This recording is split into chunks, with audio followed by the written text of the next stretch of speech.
following program is distributed by the Bears Barroom Radio Network. It's presented live over mixlr.com and later disseminated in podcast format on most delivery platforms. It's intended for all audiences. Never before in the history of sports podcast has one show made this promise. Draft on Tap will report on every college prospect pro scouts are looking at for the 2020 NFL Draft. Every one of them. Sanders, smother, Chase Young, another big play. Montez second and goal, steps in, caught, touchdown. The third passing touchdown of the first half for Steven Montez. There's Johnson, he's got it, touchdown Texas. An open man at the 25, a foot race for the tight end. There's that man again, Albert O with his second score, 47 yards. Draft on Tap with Bears Barroom draft analyst Danny Shimon. Your host, Ryan Badgley. And featuring some of the most respected draft analysts in the country. Grab a beer. We're about to make history. That's right. History is what we do here at Draft on Tap. I am Aldo Gandia, filling in for Ryan Badgley, who has a commitment with the United Way. You know, Ryan, he is always helping out with his charitable efforts, and so good luck with that tonight, Ryan. And we've got a pre-recorded message from Ryan that we'll play for you later. I am going to say hello to my good friend and the Barroom's lead analyst, draft analyst, lead scout analyst, whatever you want to call him. He is Danny Shimon. Danny, how are you? Aldo, I'm doing great, my friend. How are you? It's great to have you sit in for Ryan. I do miss my co-host Ryan, but if there was ever a super sub, that you would be it. Well, and I am really, really fortunate to be here tonight on the show where we have Greg Gabriel, the former college scouting director for the Chicago Bears, and of late, the pro personnel director for the XFL's DC Defenders. Greg, you are on the line. Hello, how are you? I'm good. How about you guys? Hanging in there. I want to know one thing, because this is a bar room. Where are the free drinks? They're in the mail. Oh, okay. Check's in the mail. Okay. I got you. You heard it. And Aldo's the barkeeper, so he's the one who's going to be passing out all the drinks too. So absolutely. Let me ask you. I got to start with this question for you first, Greg. Is Danny Shimon was a student of yours in a class that you taught? I believe it was at Columbia College. Is that correct? What college did you say? Columbia College. It was actually a National Football Post, actually. Oh, I'm sorry, National Football Post. It was a National Football Post, and then we had a live class over a weekend at Randolph University or downtown. Mm-hmm. Yeah. Where they had the draft, where they had they used their right big auditorium. Yeah, the auditorium, right. Right. So, whatever the name of that school is. Yeah, Roosevelt University, the auditorium. Roosevelt. Right. Hey, I had the right letter. There you go. And so, what kind of a student was Danny? Well, he's on the other line. He was great. the check's in the mail, Greg. No, those classes were great. We had a lot of fun. The live class was 3 days, and it went by very, very quickly. The first day, if I recall, we had Agent Mike McCartney do a lecture, do a Q&A with the guys along with me, and I think that was really a superb thing, because he's been in the agent business for a long, long time, and had some great clients, and he had some good stories for the guys. So all in all, it was a fun time. Excellent. Yeah, for me personally, it was just a great experience. Obviously, meeting Greg, who's done this professionally for 30 plus years, and the types of in-depth knowledge he gave us in terms of breaking down prospects, watching film, also gave us some behind-the-scenes stuff that goes on, in draft rooms, and some of the back and forth between scouts and scouting directors and GMs, and it was just it was just something that I cherished, the experience there. And like I said, that really got me. I already was a draft junkie prior to that, but that just really got my juices really flowing. And just, the knowledge I gained from that class and from Greg, himself, it was just, priceless in my opinion. Well, we're really proud of the work that Danny Shimon does for us here. So we need to thank you, Greg, because you helped him with his development. So it's been great. I'm going to turn it over to Danny now. He's got a list of questions for you, and then I'd like to butt in a couple of times because I've got some questions to you about the XFL and a couple of other things. And then there's people in the chat room who are chiming in with questions too. So Danny, why don't you take it away? Yeah. First of all, Greg, again, thanks again for joining us tonight. I really appreciate this. First and foremost, before we start talking about the draft, how are you and your family, dealing with the whole pandemic and that's going on in our world today? I don't want to give you the real answer because we're in the state of Illinois, might get censored. I think some of the stuff they're doing, excuse me, some of the stuff they're doing in this state is terrible. It's time to open it up. So. Yeah, it is what it is. Yeah. So then, just going over the Bears draft real quick. It's been a couple weeks now since Ryan Pace and his scouting staff put together this draft class, and you've had a chance to look at it, and I know you've broken down some of most of the players. Overall, how do you feel the Bears did in this draft? Well, when you look at the fact they didn't have a first round pick, and then they didn't have a third or fourth round pick, I thought they did really, really well. They got value. Don't mind, they traded next year's 4 to get an extra pick. That doesn't, some people might say, oh, you're giving up another pick next year, but they're going to have compensatory picks next year because of the way the formula works out. How many, that remains to be seen because you still got to get through the season and see how those guys play as it relates to their contract. So, but they're going to get 1 or 2 picks, compensatory picks, and that's going to make up for the pick that they traded away. But all told, you can make a good argument that the 2 players they got in the second round very well could have been first round picks. I like both players. I've seen some stuff, people complaining about, fans complaining about the Komet pick. It's beyond me why they even want to think that way. This guy was easily the number 1 tight end in the draft. I think he's a plug-and-play guy. He's going to come in and play right away. You go back, I was with Philly as a consultant when they drafted Zach Ertz. In my opinion, Komet is a better player coming out of college than Zach Ertz was coming out of Stanford. I think he can do a little bit more. When you compare, you get the Bears play similar offense to Kansas City and to Philadelphia. When you just look at the numbers, the measurable numbers, height, weight, speed, 3-cone, that type of thing, he compares very favorably with the 2 tight ends, with Zach Ertz and Kelsey in Kansas City. Kelsey ran a little bit faster, but I think Ertz was about 4.77. Komet was 4.70, and then Kelsey was about 4.65. Height and weight, Komet's the biggest guy, easily the biggest guy. All the other stuff is very, very similar. He's got huge hands. So I think when you just look at the raw numbers, you're getting a guy athletically that's similar to 2 guys that have been stars in this type of offense.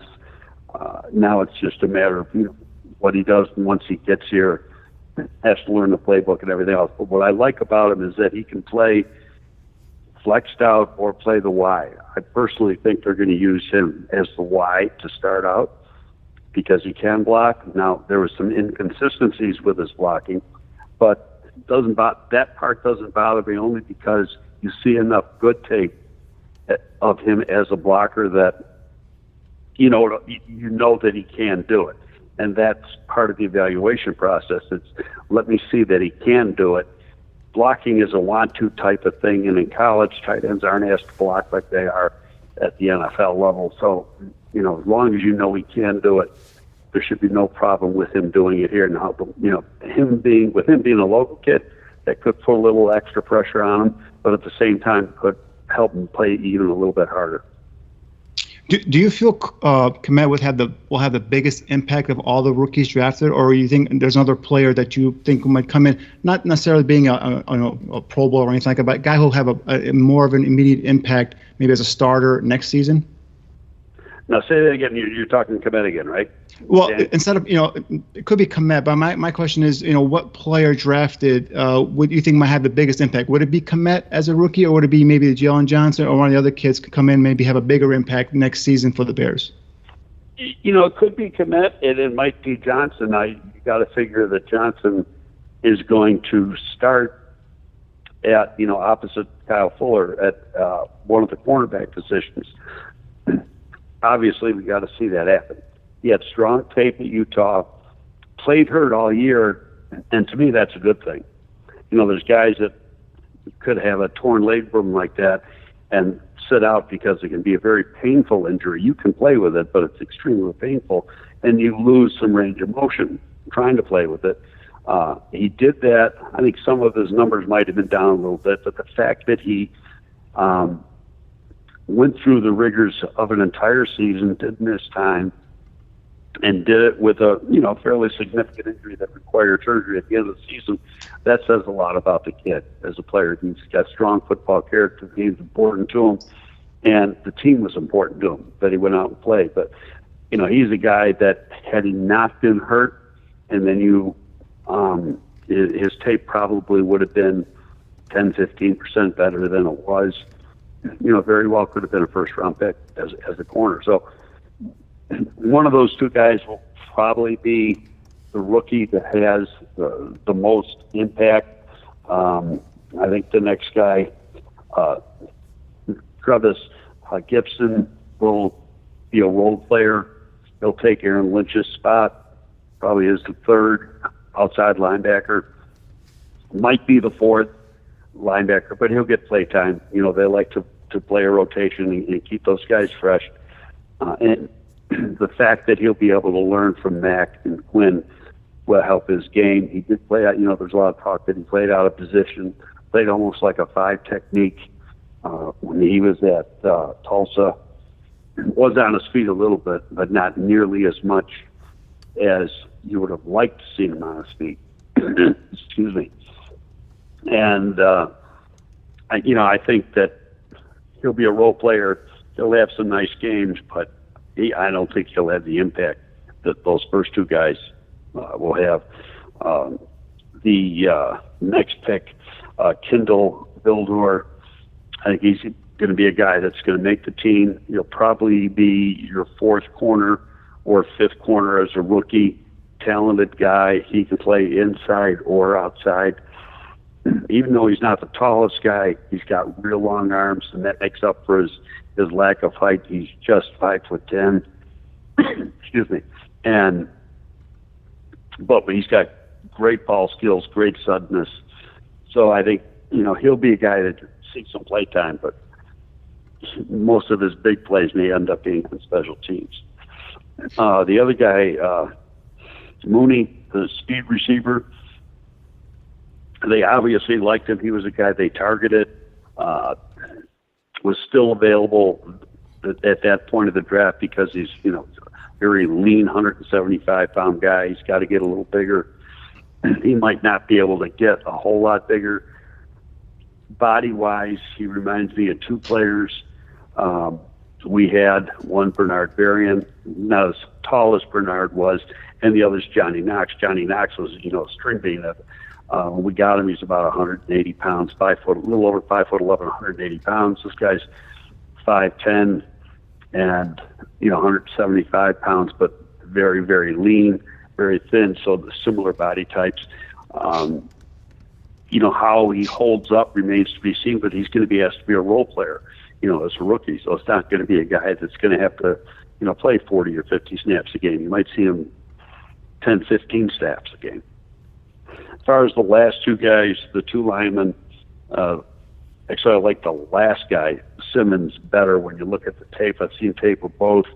I think Hambright, even though he played left tackle at Oklahoma State and then at Colorado, as a grad transfer. I think he's going to be an inside player at the NFL level. He's very athletic, but he's a little bit short, 6'0", 3'7". Didn't go to the combine, and at his pro day, his arms measured, I think, like 32 3/4 or something, which is a little bit short. But in saying that, I take pro day arm lengths and throw them out the window because it really depends on who's doing it. That's the most missed, what's the right word I want here? Not misused, but it's not done correctly seldom at all. The only time you get the correct arm lengths is at the combine, and when that's precisely done, it's been done the same way for the last 20 years or so. And I've seen guys that measure 32.5 one day at a pro day, and then they go to the combine and be 33 1/4. You see that a lot. So to say that he's got less than the preferred 33-inch or longer arms, we don't really know that. Obviously, you like him, but again, I think he's going to be an inside player. The other guy played inside and outside college, and I think that he will be a tackle at the NFL level. Another guy is athletic, and he gets after people. He's raw, very, very raw, because of the level of comp he played at, playing at Tennessee State. But talented guy. He's strong. He's physical. He gets after people. He looks to finish. Both might end up being on the practice squad, but it wouldn't shock me if Simmons is like your ninth lineman this year. Right. The thing I noticed about Simmons, and you just hit on the head, is he plays with that nasty mean streak. And also they picked up his undrafted free agent out of Yale, Dieter Eiselen, and he's also plays with he's about 6'4", 317, also plays with a nasty mean streak. Is this something like Juan Castillo? I don't know if you ever worked with him in the past, but is this something that Juan Castillo likes? Is guys with these nasty mean streaks, big bodied, body movers? I worked with Juan at Philly that year. I was a consultant, but that was the year he was a defensive coordinator. Okay. And Andy had switched him from the offensive line to defensive coordinator. Juan is an excellent coach, and he's known around the league as a very good teacher. His guys have always done, no matter where he's been, they've always done a very good job. I think, from what I understand, and I don't know if this is 100% fact, there was some sort of and I respect the hell out of Harry, and I think Harry Eastand's one of the best line coaches in football, period, but there was a disconnect between Harry and Nagy as far as how things were supposed to be blocked. That's what I heard. Whether that's fact or fiction, I can't say. But obviously, Nagy wanted his own guy. He had worked with Juan before at Philadelphia. He knows what he can do. And, when he was at Philly, he was recognized as one of the top line coaches in all of football. So, they got a good one. He's going to do things a little bit differently than Harry, teach things differently. As far as technique-wise, and, the line's got to improve after the way they played last year. So I think an improved play along the offensive line is going to make everybody better. Yeah, the one surprise I had was they doubled up that corner. Now, I like both players. I love Johnson. I like Vildor as well. I just was curious, do you think that this means that the Bears are probably preparing for life without Kyle Fuller? Because I think next year he's got a $20 million cap hit. They bringing in a couple of that corners now, gonna get him in the system, get him up and trained, possibly. Because I think Vildor could play some outside, but I think he's predominantly best suited for the inside. Well, I disagree with you a little bit, Danny. I think he can play outside. Okay. A lot of times you say, oh, he's 5'10", he's got to be an inside guy. Yeah, but he's got long arms. He's got like 32-inch arms, so that makes him like an inch taller, inch and a half taller, as far as playing the ball and stuff. And he's got great movement skills, and he's physical. So they're going to play him where they feel is best, and he might be a swing guy as a rookie between inside and outside. But to answer your question about Fuller, that his cap hit next year, that they can always restructure the contract. Good corners are hard to find, and Kyle Fuller plays good football. The other guy, Prince of Mukamura, his play was starting to fall off, and his speed was falling off, but you don't see that with Fuller. And so I think he's going to be here another few years anyway. And in terms of the undrafted free agents, have you had a chance to look at that list? And if so, which player piques your interest? As far as I don't have all the. Let me switch modes here. I can pull out some of these. There's a couple.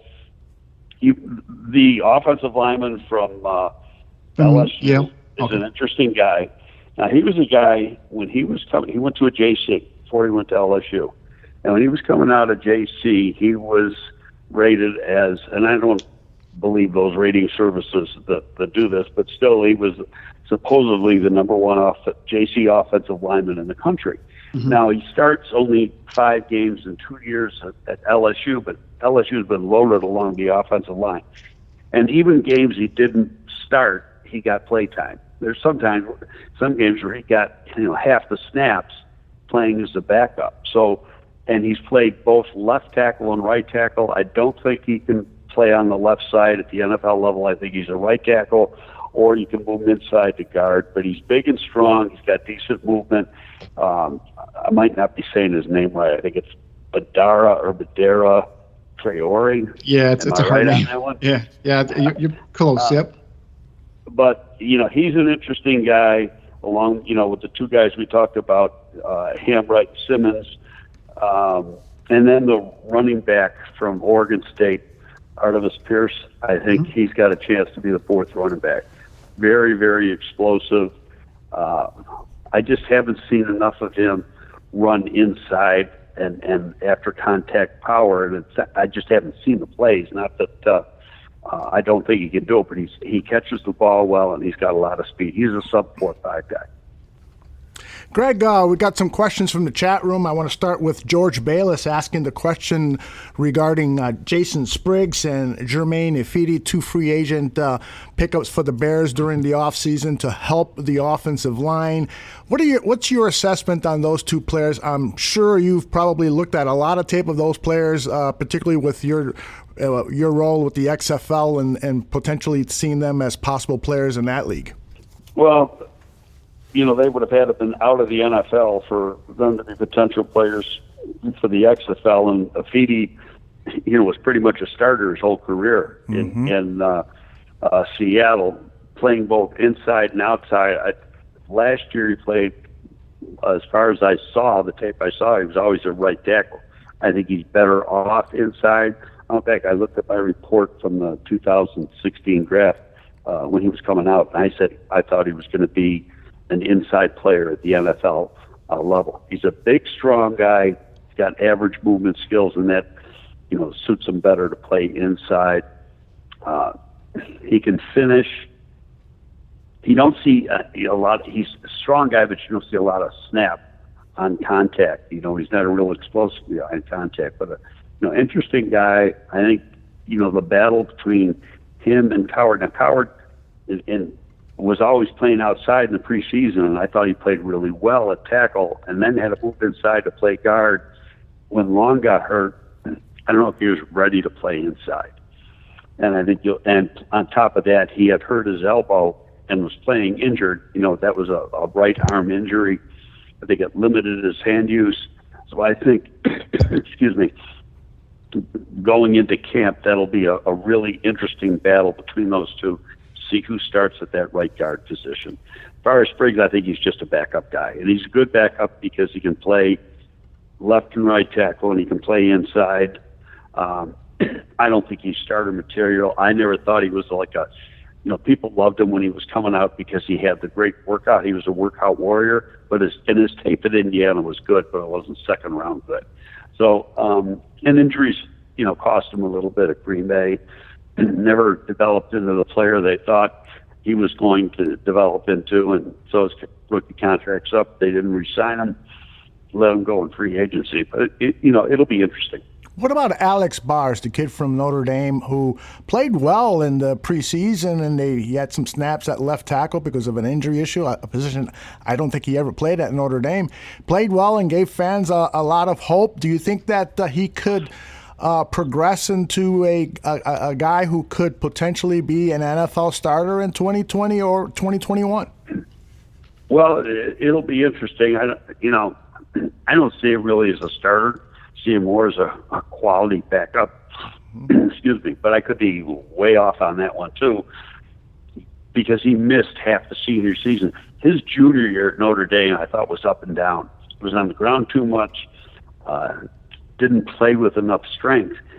Only played, I think, 5 games this last year, and that tape was very impressive as compared to the year before, but he hurt his knee, didn't get to finish the season. And on top of that, when he was a rookie last year, he's playing really less than a year out from ACL surgery. So I think you'll see a big improvement in him this year.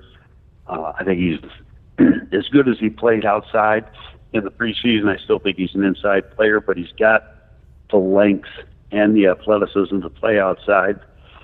But, the funny part is he was a Harry Hiestand guy, and Harry's gone. Juan Castillo's in there now.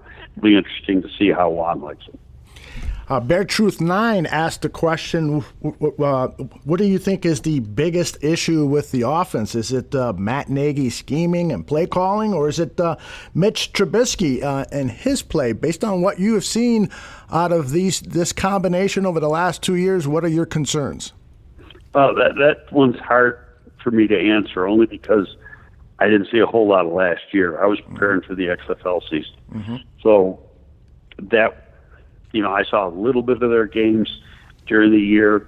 A lot of times when I did see it, it was watching the All-22 after the fact and only going through it one time.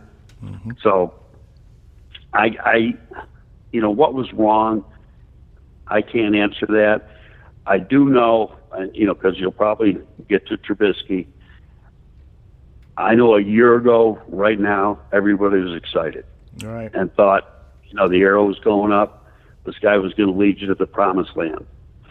What happened? I don't have a clue. I don't know. But whether it was him, the scheme, they changed a look. You got to look at it. Changed a bunch of coaches on the offensive side of the ball, offensive line coach, offensive coordinator, important coaches. And that may have had something to do with it. He hurt his shoulder, yet, that, excuse me, he had that labrum tear also, or dislocation I think he had. And so that, I'm sure, had something to do with his poor play. But, from a personnel executive point of view, I'm not ready. He's played 3 years. We know what was going on his rookie year. Then the arrow, his second year, was going up, and we saw improved play. The guy got to the Pro Bowl. Mm-hmm. You can't take that away from him. And the team was in the playoffs, and it's not his fault that they lost in that playoff game. He put them in position to win that game in the playoffs, right. And he did it by himself. Mm-hmm. Okay, so from a personnel, if I'm sitting there, I'm not ready to put up the white flag and say, let's send him down the road. I'm going to give him every chance I can to let him win that job. Now, do I want competition? Absolutely. And Foles knows the offense. Foles, I was with Foles in Philly in 2012 season also. His best football has not been when he goes into the season as a starter. His best football is when he comes off the bench. Mm-hmm. And I think, we're all guessing here because nobody knows how this is going to play out, but I think, right now, I think Mitchell's going to be the starter game 1, but he's going to have a short leash. And if he plays strong, you're not going to see Foles. If he has that erratic play like he had last year, then I think you'll see Foles take over. But I think at the beginning, unless he really is terrible in the preseason, I think Mitch is going to be the starter. Let me stay with that quarterback position because Berlissimo has what I think is a good question, one that I've been wondering a lot about, is Tyler Bray right now is the third quarterback in that quarterback room. Do you think that the Chicago Bears have been how should I put it, have made a mistake in not bringing in a developmental quarterback over the last few years? It just seems to me that that third quarterback, or at the very least, if they bring in a fourth quarterback, which they have to do for camp, should be somebody who's got some promise that could potentially be a developmental quarterback. Your thoughts on that? My understanding was they weren't looking to sign anybody after the draft. So whether that changes between now and camp, that remains to be seen, but I was flat out told that. Wow. So now, you got to look at part of it. I understand what you're saying about not bringing in a developmental guy. First, nobody in that room is that old. Mitchell's only going into his 4th year. Bray's 27 years old, 28 years old, and Foles, he was a rookie. His rookie year, I think, was 2012 or 2011. None of these guys, as far as age as quarterbacks, is very old at all. And I think when you look at the situation that Nagy was the young quarterback in Trubisky was the young quarterback in year 1 of Matt Nagy, and they wanted, they brought in the 2 backups, Bray, and I'm gone brain dead on the other guy. Chase because Daniel. They knew and understood. Right. They knew and understood the offense. Right. And they thought that was important to bring Mitchell along. Now, Bray's still there, and again, he knows and understands the offense, and they bring in Foles, and Foles also knows and understands this offense. So, and coaches do that. They want guys they're familiar with, especially given the circumstances of this year with the pandemic going on. The fact that Nick Foles has played in this offense for a long time, knows it, knows the terminology, knows the plays. That's a big bonus going into training camp, because you read a lot of the stuff. Well, they should have, tried to get Cam Newton or Dalton or one of these other guys.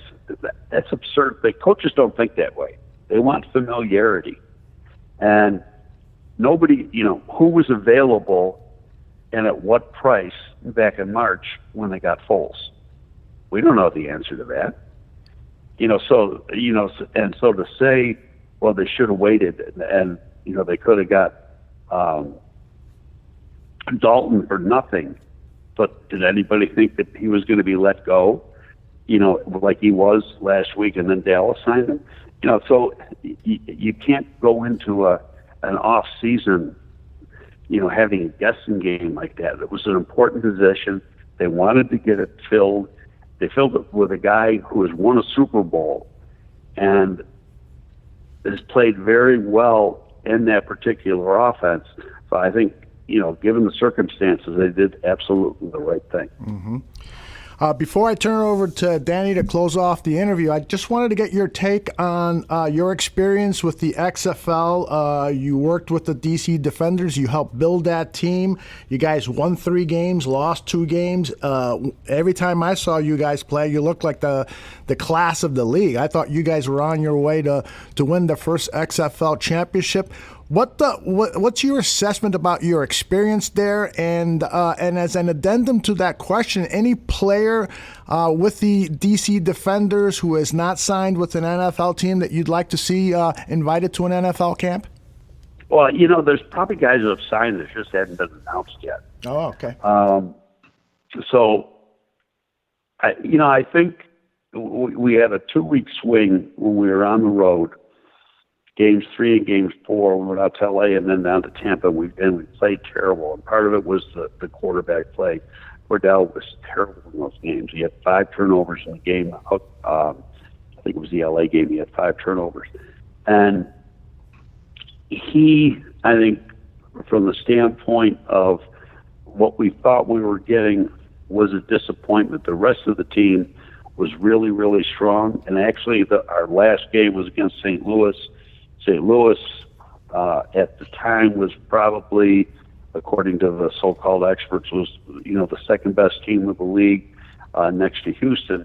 I like to think we were the best team. We were supposed to, in fact, Game 7 was supposed to be. We were preparing for Game 6 against Dallas. We knew we were going to win that game, and then the next week was supposed to be against Houston in Houston. And I thought, we all thought we were going to have a shortened season when this thing started, and the plan for the league was that had we won week 6 against Dallas, and that was a home game, we were undefeated at home, then they were going to play that game as the championship game. But it never happened because we had to close up shop. Everybody shut things down. I forgot what the date was, but it was a Thursday. We had just finished practice on Thursday, and then we were notified there weren't going to be games that week. We were hoping to be back in about 3 weeks, but that never happened. And just because of the situation, the owner of the league owns the WWE, Vince McMahon. The WWE isn't making any money, and I think, from what I understand, the board of directors of the WWE was putting a lot of pressure on Vince to cut the ties with the XFL because it was just both things were going to end up losing money. Yeah. And up to that point, we were meeting all the projections of what was expected of us for the first year. Mm-hmm. So that part was exciting. Now, I guess the league's for sale. The bankruptcy court has put a July 15th date on that. I'm sure that date can change. But given the economic climate of the world right now, I just can't see anybody stepping up and buying it at this time. I thought we had a great product. I had a ball working there. It was a lot of fun. We had, we knew exactly what we were. We were a developmental league, and what we wanted to do is, give guys the opportunity to get play time so that they could get another shot at the NFL. And whether they were good enough remains to be seen. But we had a lot of cooperation from the people in the NFL. They wanted us to succeed. I firmly believe that had this pandemic didn't happen and we were playing, that we were going to work out some sort of player agreement with the NFL in the future, whether it was going to be next year or the year after. That remains to be seen, and we'll never know the answer now. But I think if you look at the NFL, it's the only major sport that doesn't have a minor league system, and there's no league that needs a minor league system more than the NFL. Yep. You need, because of the rules, because of the practice rules and CBA, it really hurts the development. There's virtually no contact once you get out of training camp. It's tough to develop linemen. It's tough to develop quarterbacks, and that's where I think we could have done a great job for the NFL, being able to do that. But things happen the way they did, and I feel bad about it, but there's nothing we can do about it. There's a lot of other people that are not working too because of this thing. I hear you. Yeah, and in terms of me, Greg, my final question, and thanks again for taking time. And we know you're playing sick today, and we do truly appreciate the time you gave us tonight. But my question in terms of going back to the draft, the NFC North division, which team in particular do you think helped themselves the most in terms of the draft? Danny, I can't answer that only because, going into the draft, I spent all my time on the XFL, and then our season ended, and it was really 2 weeks before the draft that I started looking at the draft. It's like, okay, I got 2 weeks to play catch up. And so I concentrated on what the Bears might do in that 2 week period and looked at players of position and need. I didn't pay any attention to what Detroit, Green Bay, and Minnesota did. I know Minnesota had a lot of picks. I couldn't even tell you who they took. And everybody knows that Green Bay took the quarterback, Love from Utah State. I think the criticism there is stupid. The general manager's job is to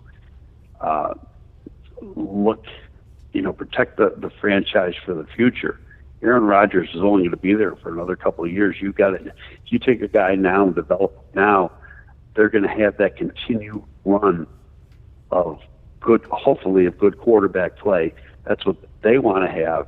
And all you got to do is go back and look at the past when, Brett Favre played 3 more years as a starter and Rodgers barely stepped on the field his first 3 years in the league. So, I think they look at some of that. They look at history, and that's why they did what they did in the draft, and some of the criticism I think is just totally unwarranted. Greg Gabriel, it is always a pleasure talking to you. The comments in the chat room echo what I am saying. You know your stuff. You present it in an entertaining way. While we're saddened that the XFL is closed and that league is no longer employing you, we at least can hear you on the airwaves. What's going on? Do you have a gig now with the Chicago radio station? Where can we catch you? No, I did some stuff right before the draft. I think only because I had done it. I have not even talked to the powers that be at the Score about doing anything in the future. I got a couple things potentially working in the NFL, but nothing's going to happen until this pandemic ends. Most teams, as you saw last week, the league office, has a hiring freeze within the league office, and many teams have the same thing. Yeah. And they're cutting payrolls and stuff, and until this thing gets cleaned out, no team's going to do anything. Generally speaking, in the league, you see a lot of turnover in personnel offices right after the draft. There's been none this year. Oh, that's right. Yeah, you typically do see entire scouting departments sometimes overhauled. Absolutely. There's been one change. Guy from New England, who was college scouting director, Ozzie Osbourne, he left to become basically an upward move to become the player personnel director at Tennessee, and he and the Tennessee general manager John Robinson have a very close relationship. They worked together in New England for a number of years, so that was a move that was probably in the works for a while.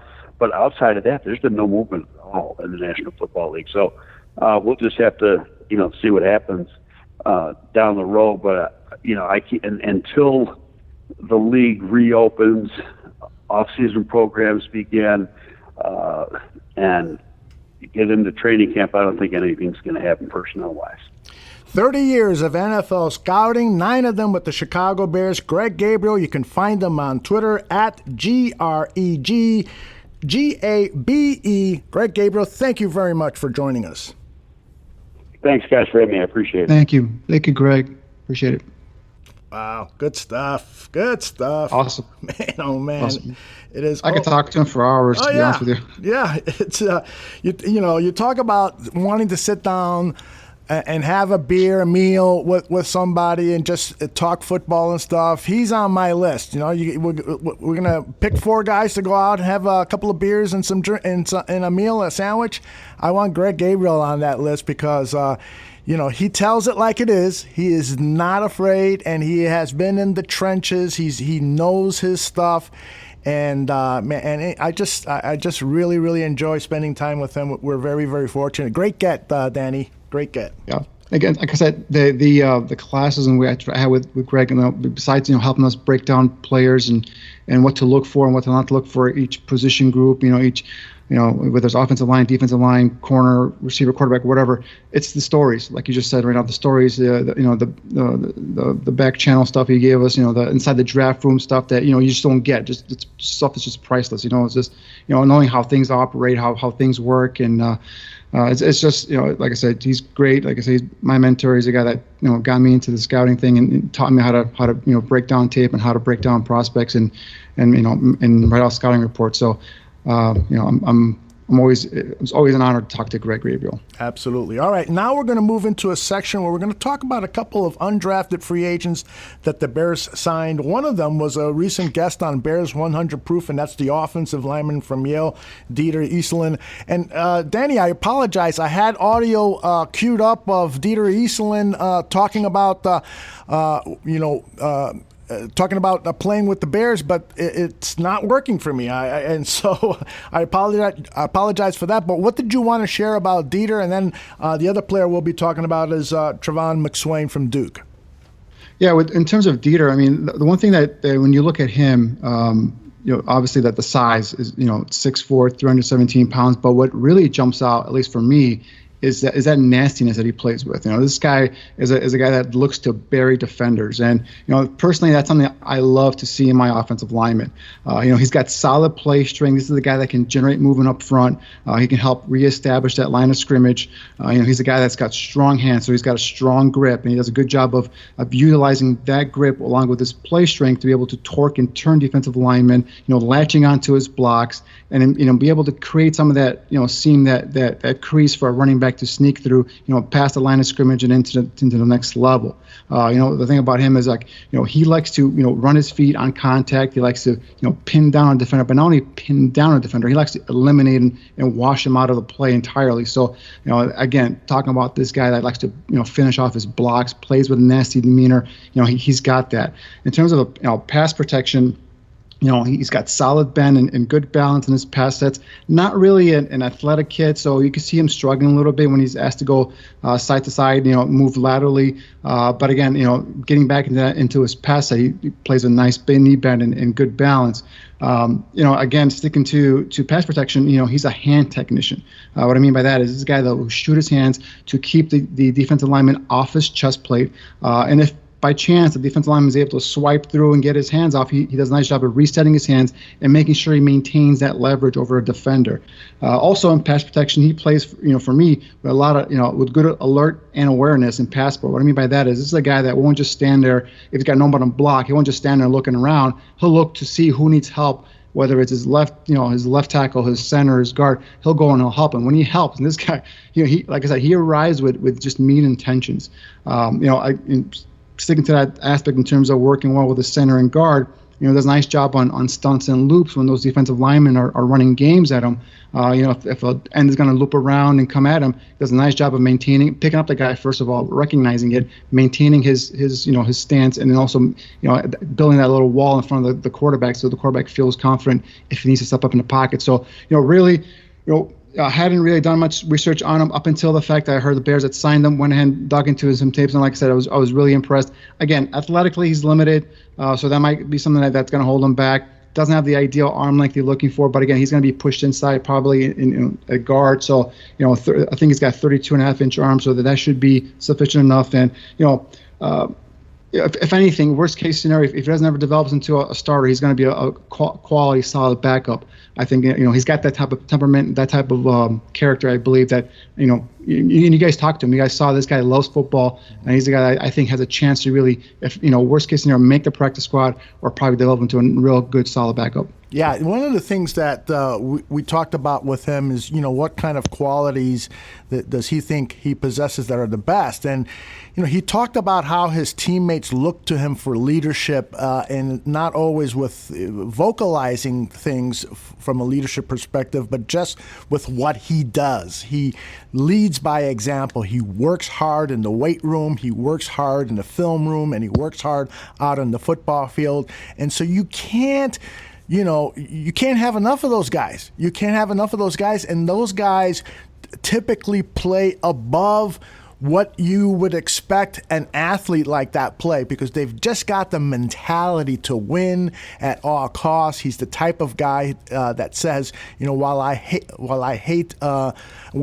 I love to win, the biggest thing is that I hate to lose. And that's, to me, a great attitude. You just despise it so much. You become ornery, and you show up the next day working hard to get better. So I'm excited about watching this guy in camp and seeing him progress. And I think he'll probably end up being stashed and developed. And so hopefully in a year or two, we'll be seeing him competing for a starting job.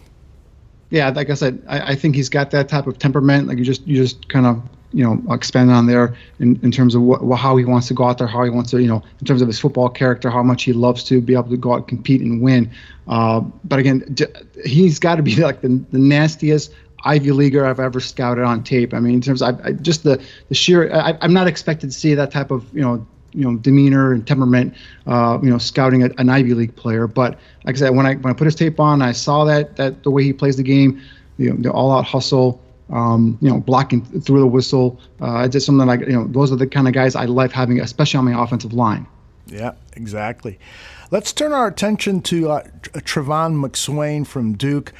The reason I wanted to get your take on him is because I saw a little bit of tape on him. There's some available on YouTube. He's a defensive lineman who, to me, offers up some intriguing possibilities. He plays defensive tackle, but he looks to me like an edge rusher. And in fact, Duke kind of used him up and down the line a lot. They had him at the edge rushing the quarterback. They had him in the middle stopping running backs and so forth. And while he wasn't exactly great from the reports that I've read regarding his run defense, he nonetheless just appears to me to be an intriguing prospect, particularly about going after the quarterback. I think he had like a half dozen forced fumbles. He gets his hands are very active when he gets near the quarterback. Have you seen some tape on Trevon McSwain, and what are your thoughts? I did. I do. And I see why the Bears brought him in. He's got what I call traits, right? And those traits are his size. At 6'6", 285 pounds, a 35-plus inch arm length. He's a guy that shows, like you said, solid upfield burst from the interior defensive lineman, a guy that can get through those gaps and get upfield and cause some disruption in the backfield. When he plays long, meaning when he extends his arms and locks out, he can stack and shed at the point of attack and does a solid job of finding that ball carrier after he's gotten rid of the blocker. For me, I look at him as more of a guy that's going to occupy blockers and probably help clog up the running lanes. I see him more of like a 5 technique, a guy in the Bears system is going to put his hand in the ground and probably put some weight on and be, like I said, be a guy that's going to be, a run stuffer. He, in terms of production at Duke, you put on his tape, you don't see much there. He had 49 career games there, 18 starts, 9 coming in the last 2 seasons. Actually, last year, I believe, stat-wise, that was probably his best season with 7 tackles for loss, 4 sacks, and he had 4 forced fumbles. For his career, you're right, Aldo, he has 6 forced fumbles. But again, he's a guy that also, another thing with his long arms, if he doesn't get to the quarterback, he puts him up and he does a nice job of batting balls down at the line of scrimmage. So he has those traits, and I see why the Bears brought him in. But standing up on his feet as a 2-point out of a 2-point stance as an edge rusher, I really didn't see that for him. When I kind of looked at his tape, I kind of projected him more as adding some weight on, bulking up to about a 290, 295, and being a 5 technique defensive end. Well, that would be fine by me, and I bet you fine by him.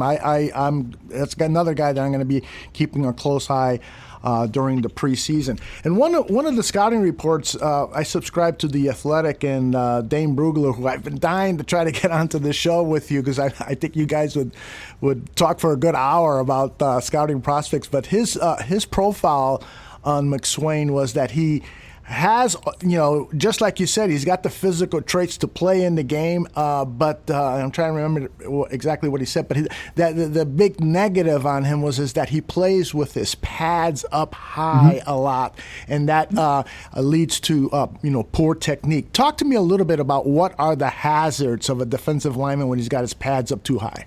Right. Basically, what happens is, and it happens a lot of times with these taller kids, right? The 6'5", 6'6", you want to make sure that they play with good pad level. Meaning, if they get tall out of their stance, they lose leverage. And what happens is they expose their chest, and then the offensive lineman can easily, out leverage them and also, push them back off their spot. So a lot of these guys, these big tall guys, you want to see them play with good leverage, be able to, either if you're going to be an upfield guy, be able to get upfield, hit the gap, and cause disruption, or be able to get behind your pads and be able to cause the offensive lineman not to out leverage you at the point of attack and basically move you off your spot. Okay, now let's turn our attention to camp battles. This is a topic that we're going to be talking a lot about over the next 2-3 months here at Bears Barroom. I think we're going to be we're the first ones at Bears Barroom to talk about this topic. What battles are you expecting to see at camp? Because the 90-man roster is basically set. We may see another big name come in. I'm still anticipating a veteran running back to be signed to the team, but it's pretty much a lock. It's about 99% there in terms of this roster. What are you looking at in terms of camp battles that you're intrigued by the most? Well, you hit on it right there. Running back, like, for example, are they going to bring in a veteran free agent? Like, I think one guy, top of my head, I know who's still out there available is Devontae Freeman, a former Atlanta Falcons. I don't know how much does he have left, who knows? But as a veteran backup, I think I'd feel more comfortable with with him backing up David Montgomery than I would say an undrafted rookie or whatnot. But that's one of my key positions I have down here is running back. Are they going to bring in another running back? Are they going to let these guys, the undrafted free agents, whether it's Napoleon Maxwell and Artavius Pierce? I know Greg was high, or he liked Pierce's skill set. I like Maxwell a lot too. He's a kid that has got some tough times in terms of his staying injury free. Tore his same ACL twice back-to-back years. We had him on last week on Draft on Tap. He told me that he can run a 4.40. He's a guy that told me, that I believe as well. If he had an opportunity to go out there and have a pro day after things weren't canceled due to the pandemic, I think he has had a good chance of being drafted. But again, running back is going to be a spot that I'm going to be looking at. The other spot I'm going to be looking at is more for depth is receiver. Are they going to keep 6 receivers? Are they going to keep 7 receivers? Right now I'm thinking Allen Robinson, Anthony Miller, Riley Ridley, last year's 4th-round pick, and Darnell Mooney, this year's 5th-round pick, are locks for the roster. So that leaves then, guys like Javon Wims, who I like a lot, Cordero Patterson, Ted Ginn Jr., who not only will he be 35 next year by the time the season starts, but he can still run fast. So he brings you that speed element on offense that we've been looking for. Are these guys gonna make the roster? Who's gonna be the odd man out there? And of course, we touched on it a little bit earlier with Greg in terms of the right guard position. It sounds like from what Pace and Nagy have been talking about, it looks like Jermaine Ifedi might be their guy in terms of going in as the leader in that group, to start at right guard. But he's going to battle Rashard Coward, and then also is Alex Barr going to get a chance to play at, participate in that camp battle as well at right guard. Flipping over to defense, really, like you said, this defense is pretty much stacked. There are some backup, depth positions I'm looking at. Like, for example, is John Jenkins going to be the backup to Eddie Goldman? Are the interior linebackers, Josh Woods and Iggy going to be the backups to Trevathan and Roquan Smith? But those are just depth guys. The real competition for me, at least on defense, is going to be at cornerback, opposite of Kyle Fuller. I expect the rookie, the 2nd-round pick, Jalen Johnson, to come in and win that position battle. But he's going to have competition from Kevin Tolliver, a 3rd-year pro out of LSU. He's going to have Artie Burns, a former 1st-round pick out of Miami, a Steelers 1st-round pick who busted out with Pittsburgh. He's here now. He's going to battle for that position. And then Trey Roberson, the kid from Canada. When we had Russ Land on the show about 4 weeks ago, he spoke highly of him. Roberson was a college quarterback converted over to corner in Canada, and Land thinks he's got some skill sets to be able to come in and compete at the NFL level. So, that's a position that I think is going to be something to keep an eye on in terms of who's going to start opposite Kyle Fuller.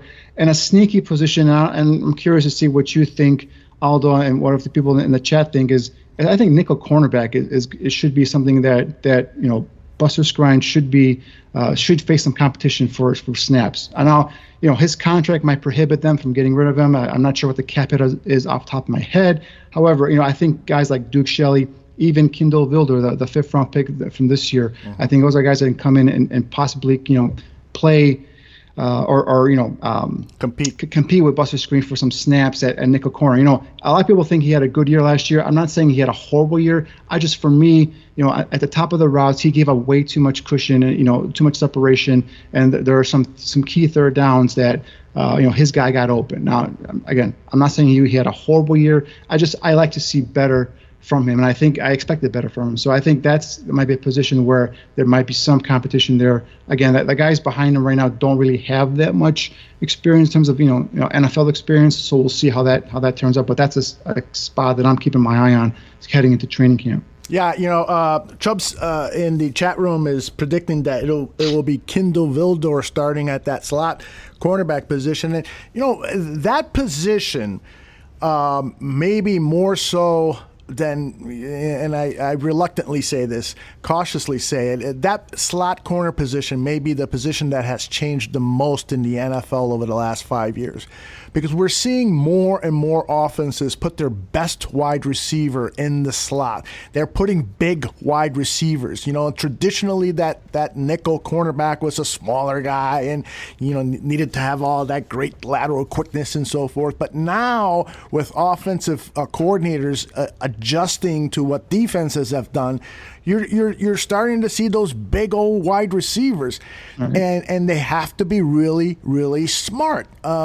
So based on that, I still think that the veteran Buster Skrine is probably going to win that position, particularly with training camps potentially being affected and there being less practice time on the field for guys like Kindle, Vildor, I think the veteran it will probably start there. Hey, go ahead, please. I'm sorry, go ahead. One other position that you mentioned, that the wide receiver position, we could talk a whole hour on that position. Right. One of the things that intrigues me is that the Bears, because they released Taylor Gabriel, who was arguably the only receiver on the roster last year that could stretch defenses with his amazing speed, they have now 3 guys on the roster who are speed wide receivers. They've signed the veteran Ted Ginn, who is 35 years old and still has some juice left on him based on his play in 2019.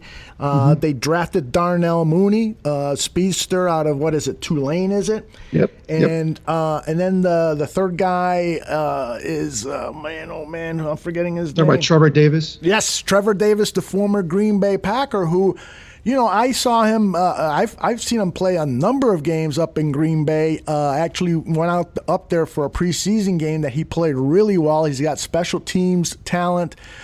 He's not a great route runner, but he's got amazing speed. And, you kind of look at the fact that, he had Aaron Rodgers. Why didn't he excel there?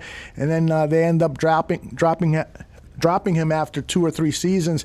But I still think that there's potential in this guy, and perhaps it can be unlocked by Mike Furry. So those 3 guys fighting for that speed wide receiver position is a position I'm going to be taking a close look at it. Do you have any expectation at all as to, like a preference level on those 3 speedsters? Obviously, I would like to see Mooney come out and win it, but coming from Tulane, expecting him to come out there and be a primary guy to be able to contribute right away as a rookie might be a little bit too much in terms of my expectations for him. So I do think Ted Ginn Jr. has a chance at claiming that spot.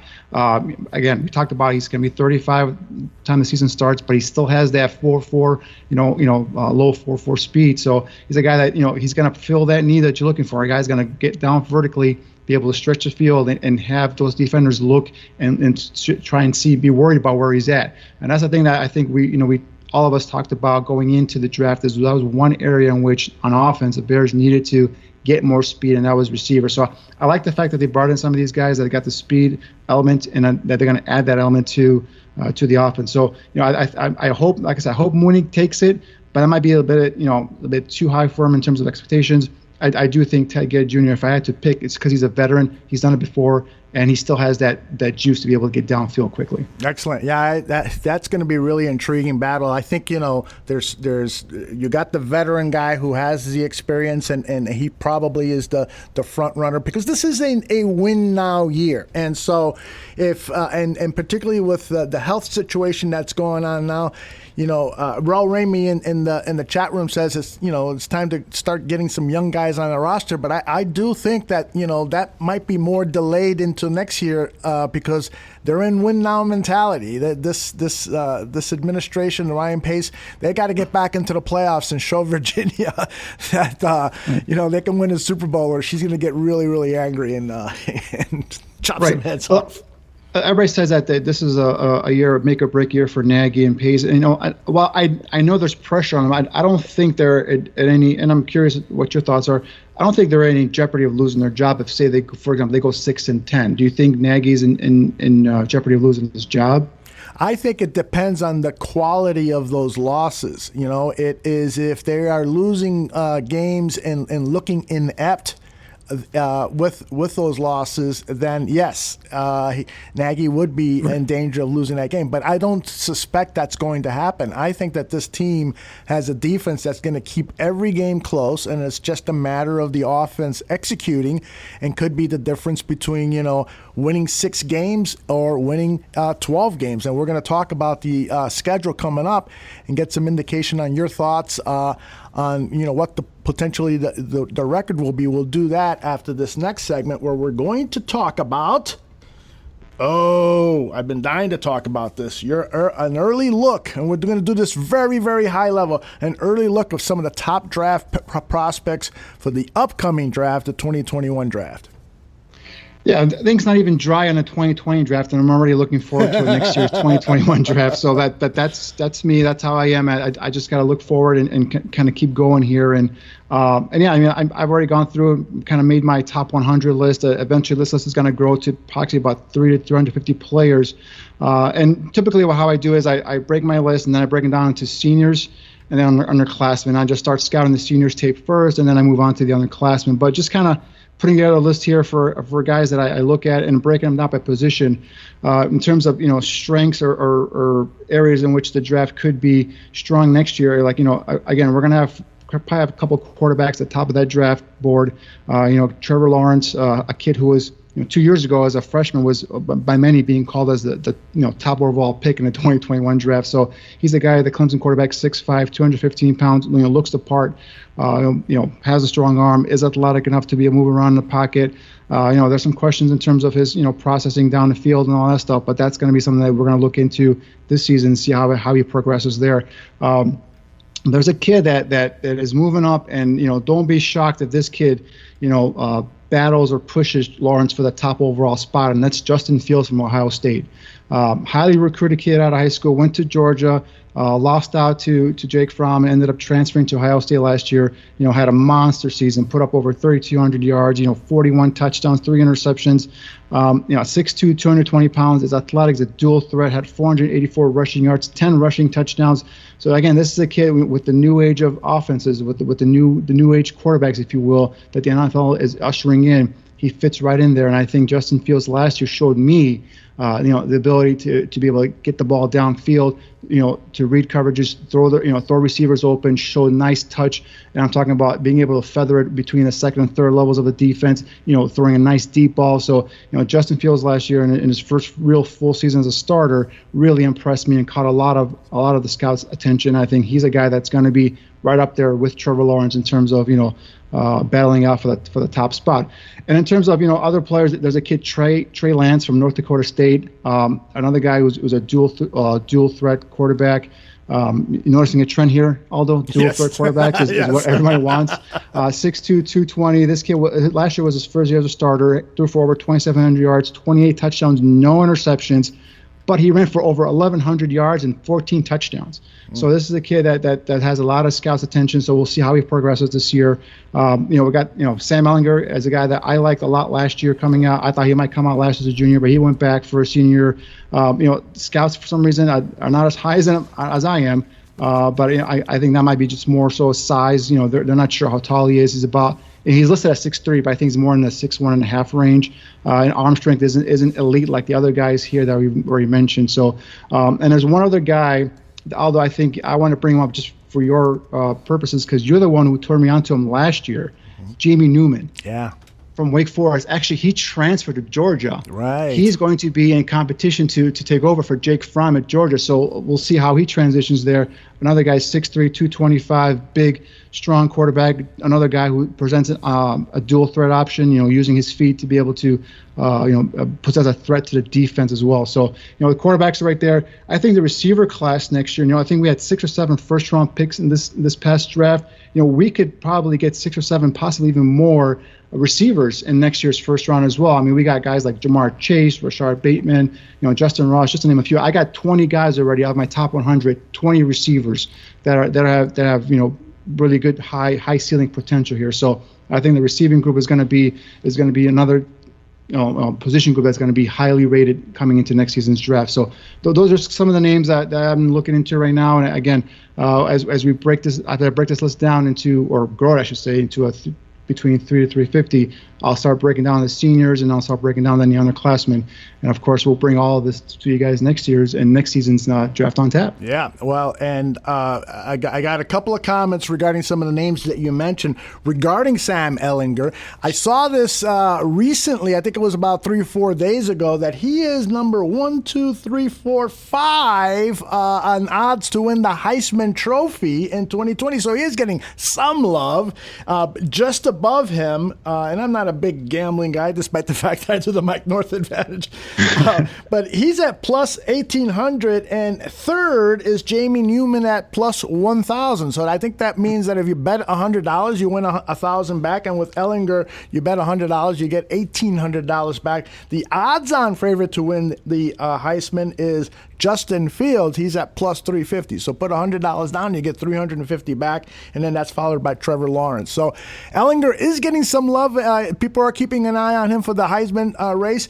And I am so glad that he is playing another year of college football, because I really think he needs that in order to, show NFL scouts that he's as good as Danny Shimon says he is. He's a guy that I'm on a mission to kind of reach out to some of the area scouts in the southern region of the U.S. and kind of find out what is going on with him, because like I said, I put on his tape. I see a kid that came in as a freshman at Texas and really took over that offense and became a leader right away.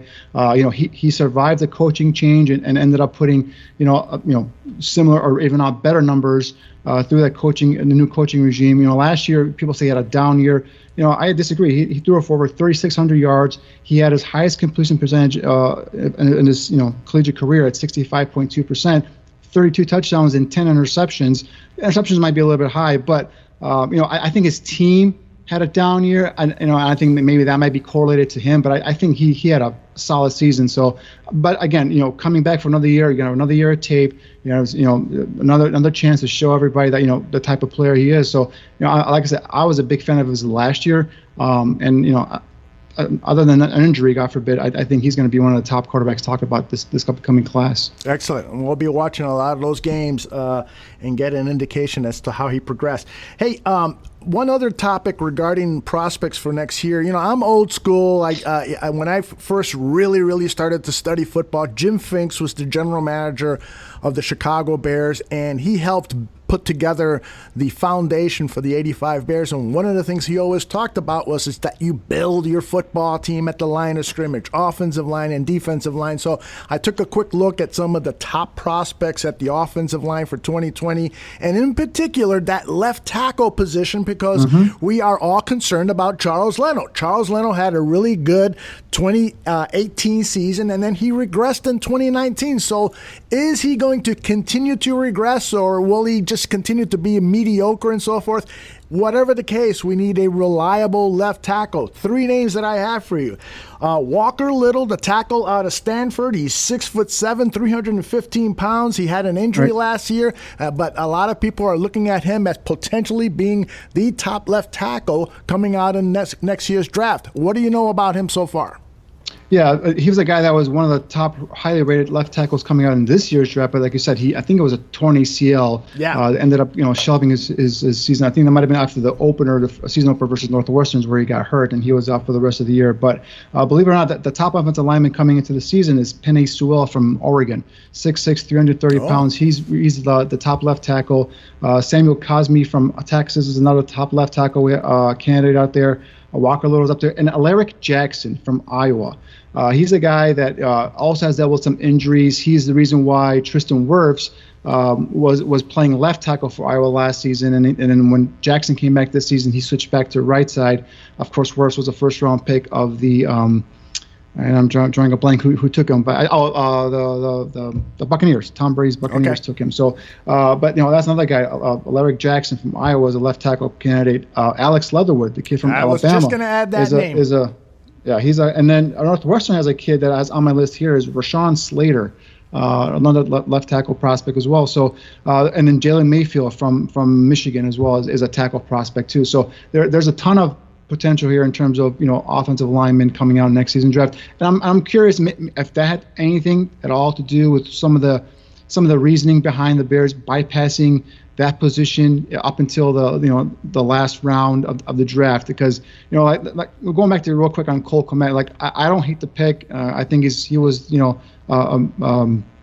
probably a safer pick, but for me. And this might be all just kind of how Ryan Pace and Matt Nagy are thinking. I thought offensive line was a huge need for the Bears, and but from what they're saying after the draft, it sounds like they're more confident in their coaching upgrade in Juan Castillo and their scheme change with Bill Lazor, offensive coordinator, and they're not worried about the talent. But I think they feel like they have okay talent at that position, and that the scheme and the coaching upgrades are going to make that better. So I think that's why this draft told me, because they didn't address it, like I said, until this later part, or actually the last round, the seventh round. That tells me that they are confident in their talent. It's just the scheme and the coaching is going to really bring out the best in their talent. Yeah, you know what? In fact, I'm punching myself, because one of the questions I wanted to ask Greg Gabriel was about Harry Hiestand, because Greg worked with Harry, knows him very, very well. I don't think Harry Hiestand has declined as a football coach whatsoever. But I know also that Greg didn't watch as many Chicago Bears games in 2019 as he is accustomed to, so he may not have been able to give us a well-defined response to that. But I would have loved to have gotten his take about what happened with Harry Hiestand in 2019 and what are his thoughts about Juan Castillo, because I totally agree, and in fact have been saying it for some time, that I think that the biggest offseason acquisition that the Bears were planning to do was getting a new offensive line coach and try to get the most out of those investments, because they signed Leno to that contract, they signed Massey to that contract, and they drafted Cody Whitehair and James Daniels. They want to get the most out of those investments, and so changing the offensive coordinator or offensive line coach was their response to that. So something to clearly keep an eye on, but at the same time, boy, I wouldn't mind seeing them draft a left tackle in the 2021 draft or soon thereafter, because I think you just have to invest top draft assets on those guys that protect the quarterback. And they'll finally have a first-round pick to actually use on a tackle if they want to. Ooh, yeah, and it's not a sexy position. You want the running back. No, not. But it's a very important position. Yes, very important. It really, really is. All right. The news of the day here throughout the NFL is the release of the NFL schedule. And lots of people want to get your take on what is going on with this schedule. How does it look? I want to focus primarily on the first 4 games, that first quarter of the season, and talk about the opponents. But first of all, let me ask you this question.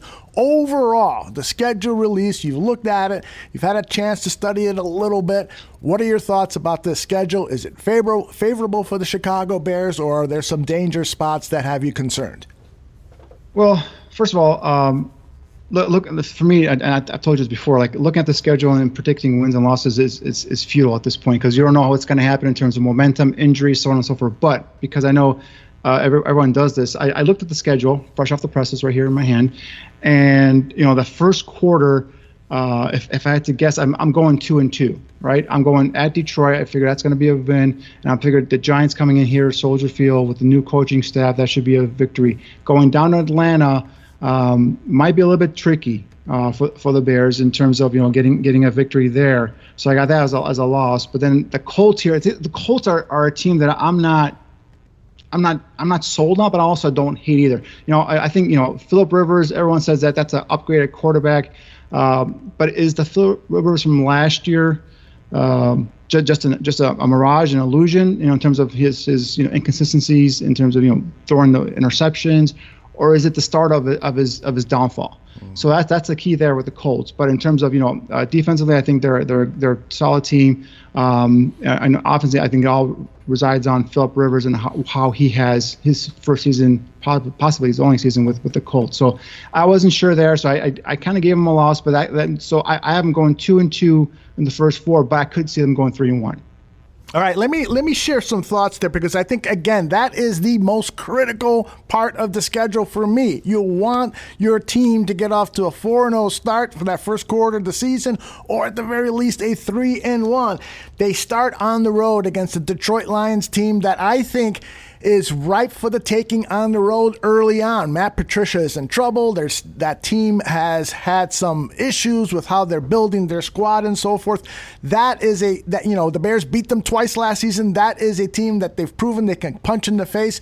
They should walk away from Ford Field with that win. They come but back. week one is always tricky, Aldo. Yes, week one it is always tricky. I totally agree. But if this team is really a playoff team, they have to win that game. They have to. Agree. And so week 2, you got the Giants. The Giants are a building team. They've made some great progress with their roster, but they're still young and should not beat a veteran team like the Bears at Soldier Field. They just should not happen.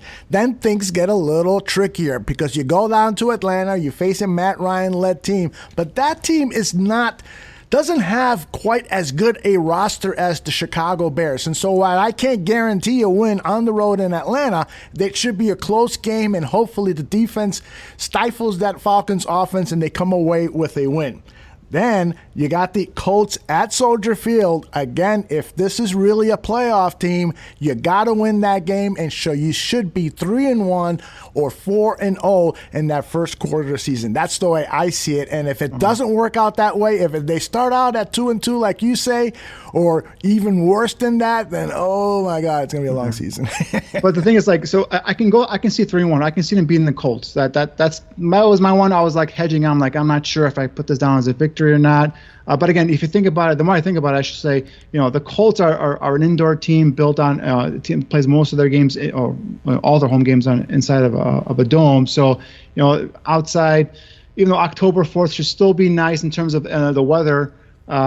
That's why I was kind of hesitant. But I can see the Bears, beating the Colts and going 3-1.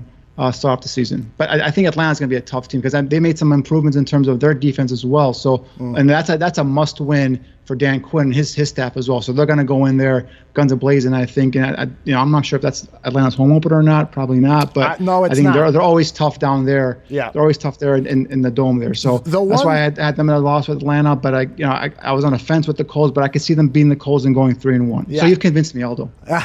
And let me give you one more reason that can convince you that the Bears have a good chance coming out of Atlanta with a win. It's the Falcons' offensive line.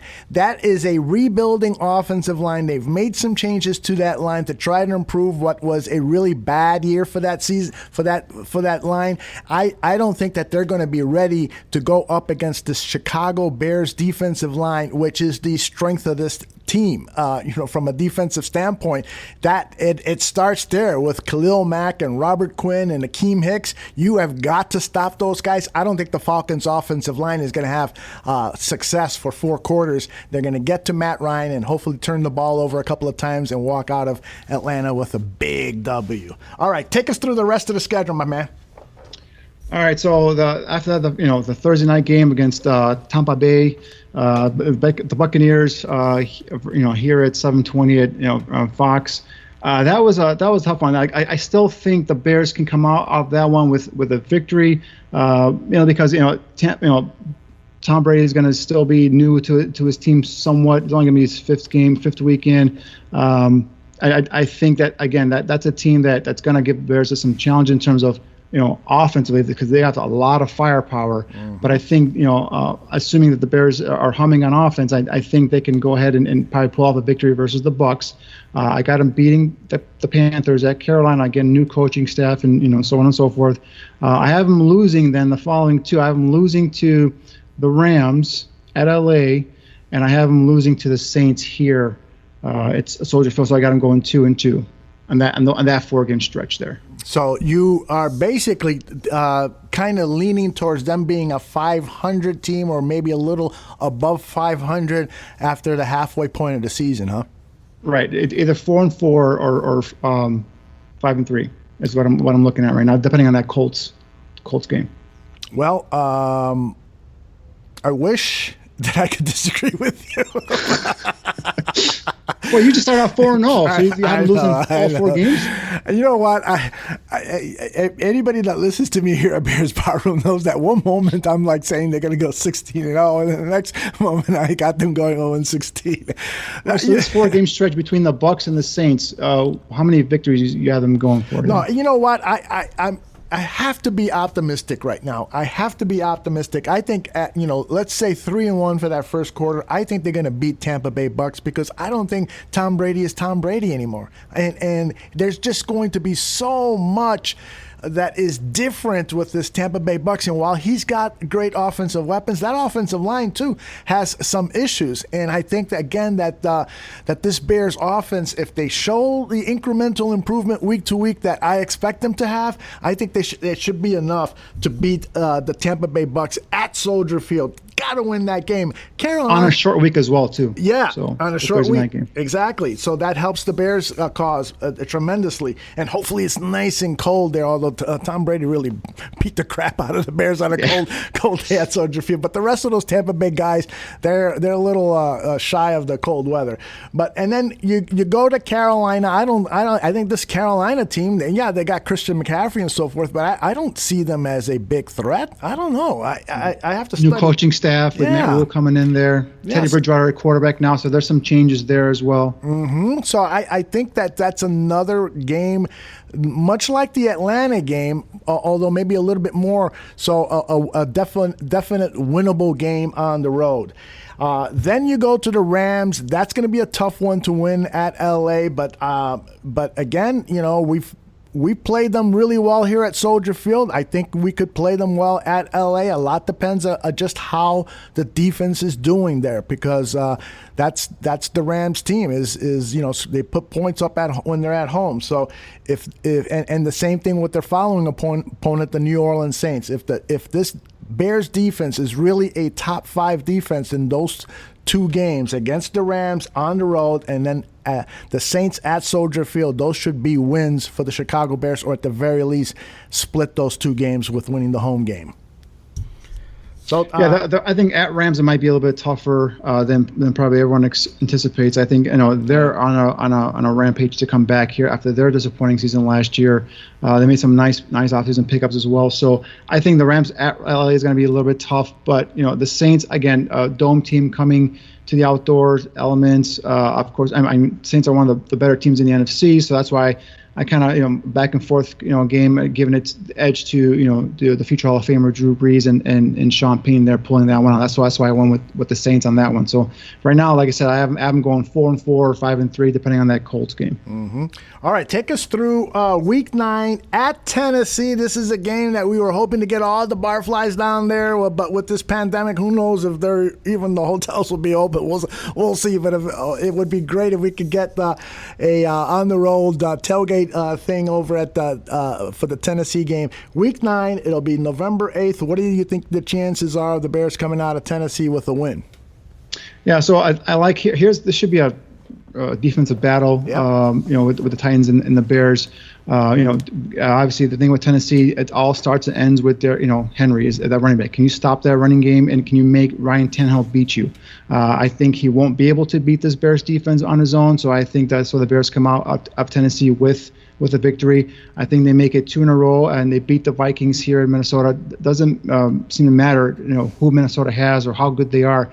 They always seem to struggle here at Soldier Field, and this is going to be a Monday night game, so I think that's going to be two victories in a row there for the Bears. I think the bye week comes at a nice time here, towards the tail end of the season, and I think then coming out of the bye, they go to Green Bay. That might be a tough game there. I think they end up losing that one. So in this 3-game stretch here, I got them going 2-1. All right.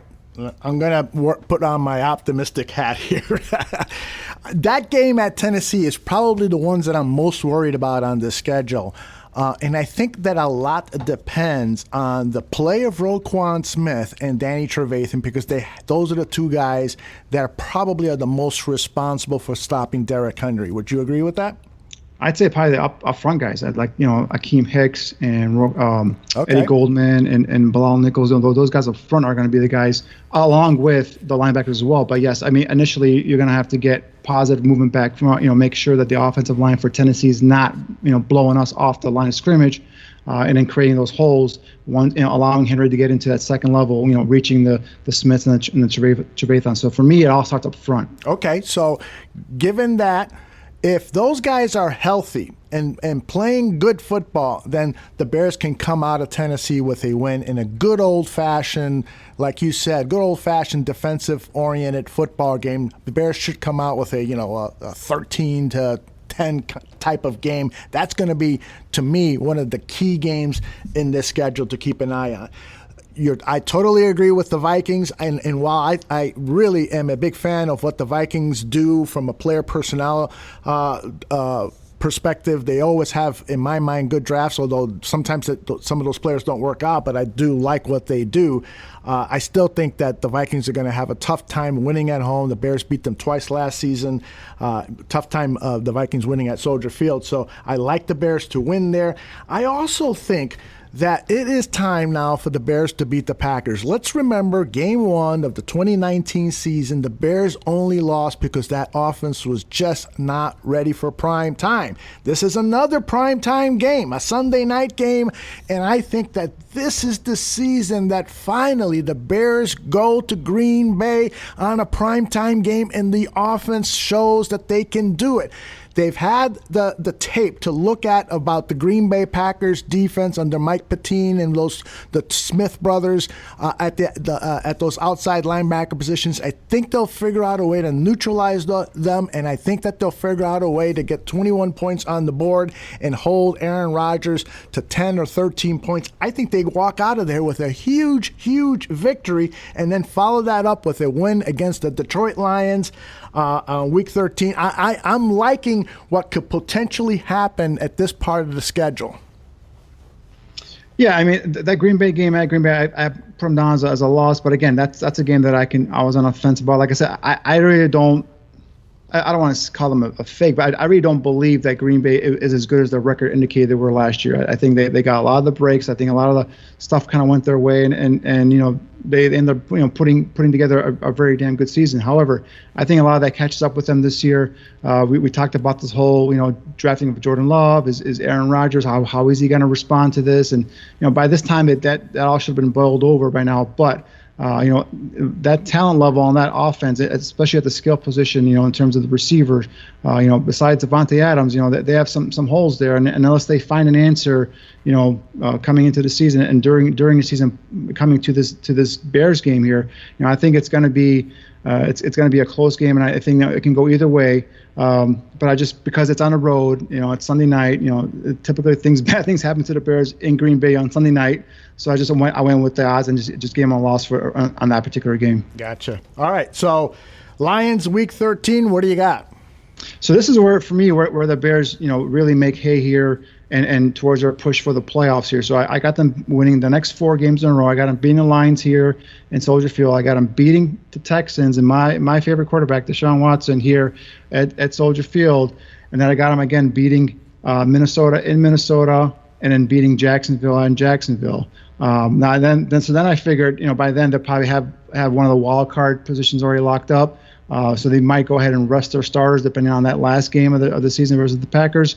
So I got them losing that one, but again I got them going 10-6 overall, possibly 11-5 if things fall this way. Yeah, I actually like them beating the Packers twice this season. I expect there to be a regression with the Packers. They are going to have the sophomore slump that new coaches usually do in the NFL. Yep. Nagy had it with the Bears. I think the coach up for LaFleur for the Packers, there's going to be some issues there. There's some discontent, of course, with the drafting of Jordan Love and not getting offensive weapons to help Aaron Rodgers as he gets older. Rodgers has just become more and more injury prone as he gets older. He's at 35, and people are saying he's starting to look his age. So I kind of like, and you're right, if the Bears choose to rest their starters and the Packers are playing for a playoff spot, then, probably the Packers do go to Soldier Field. But I'm feeling optimistic again, so I kind of like them finishing the season strong. That Houston-Texas game on Week 14 does worry me a little bit, and then following that up with a game at Minnesota. So I'm a little concerned about that for the last quarter of the season, but and then, Jacksonville, that could be a tricky game, too, at Jacksonville late in the season, especially if it's one of those hot games that the Bears what was that game 2 years ago where they were playing in Florida? Miami. Oh, yeah. Well, can you remember that? That just Dolphins, looked so out of shape. Yeah. The other thing about this Jacksonville game, it's 2 days after Christmas, so they're going to be coming off of the Christmas break or holiday, and so that could be a letdown game. But hopefully they're going to be in playoff contention, and they're going to look to clinch a playoff spot with beating Jacksonville. That's why I kind of figured that last game. Who knows what happens in the last game of the season? Who's playing, who's not playing. Who's resting starters, who's going full tilt for a playoff spot. So that's why I kind of figured, all right, I'll give them a loss in this section. And the only game that I really gave them a loss was that Packers game. But like I said, the Texans, here with Deshaun Watson, that worries me as well. But at Minnesota, I was a little bit worried at Minnesota, but it just seems like the Bears just are able to find ways to beat Minnesota under Matt Nagy. Yeah. I don't believe he's lost to the Vikings, if I'm not mistaken, since he's taken over as Bears head coach. So I thought they lost again in 2018, his rookie season. I thought they lost. Well, no. I think you're right. You're right. I could stand corrected, but I think he's undefeated versus the Vikings. But so that's why I kind of gave him the win there. Like I said, that the Bears defensive front just gobbles up that Minnesota offensive line, and then Kirk Cousins does Kirk Cousins things, and then the Bears end up winning. So that's why I got him, getting that victory as well. So the Packers game, like I said, I think the Bears are going to win one of these games against the Packers. But the way the schedule kind of fell out here, I'm thinking, all right, maybe they already have a playoff spot clinch. Who's resting, who's not playing, and that last week. The first week of the season is always tricky because you don't know, what's going to happen, and always the last week is always tricky because you don't know who's going to be playing, who's already got things clinched up, who's resting starters. So that's why those are the first and last game of the season are always kind of tricky to kind of predict. Yep. Our man Chubbs says that we have not lost to the Vikings in Nagy's 2 years, and he is in fact correct, as I just called it up on Google. And in fact, the Bears are 8-0 against the Vikings and the Detroit Lions in his 2 years of coaching. So that is pretty effing nice. Right. So that's why. So overall, I have the Bears going, 10-6 again, possibly 11-5, depending on that Colts game in Week 4. Excellent. All right. So I got a question for you, staying on the topic of Coach Matt Nagy. What are your expectations for him based on what you know of him now after 2 seasons of coaching this Bears team? What is your assessment of how he has coached, and what are your concerns or hopes of Matt Nagy's coaching in 2020? Well, the one thing, what happened with Nagy was I think his first 2 seasons were kind of flipped and reversed, if you will. Typically new coaching staffs come in and they have a struggling, middling, if you will, a season initially first year, and then the second year they kind of take off. Well, with Matt Nagy, it was reversed. He comes in and right away, the team takes off, and everything is great about the team. We're showing some offensive firepower. The defense is just playing lights out. We know with Vic Fangio coaching that defense, and they go on and win the division, and obviously had that big, clunker of a playoff game against the Eagles. So, and then the expectations now are raised high. You come into the last season, a lot of talk about Super Bowl, talk about, winning the division again, blah, blah. And then, the inconsistent play at quarterback, some of the play calling of Matt Nagy. I don't know if he just got, big-headed, if you will, because he thought, everything he puts out there, everything he calls would just work, because it kind of worked his rookie season. But then I think now he was kind of brought down to earth in terms of, hey, there's got to be adjustments need to be made. Adjustments need to be made sometimes even, not even just week to week, but quarter to quarter, depending on what these defensive coordinators are doing to you. Obviously it looked like the defensive coaches from the 2 years ago had a good read on what Matt Nagy was doing in terms of play calling. It was just a matter of, they knew what was coming, but the Bears just weren't good enough to be able to execute the play and still beat the opponent. So I think that caused some up and down in terms of the offense. Defense had a little bit of a letdown, not great, but a little letdown with switching from Fangio to Chuck Pagano. So I think now he's come into this season. He knows.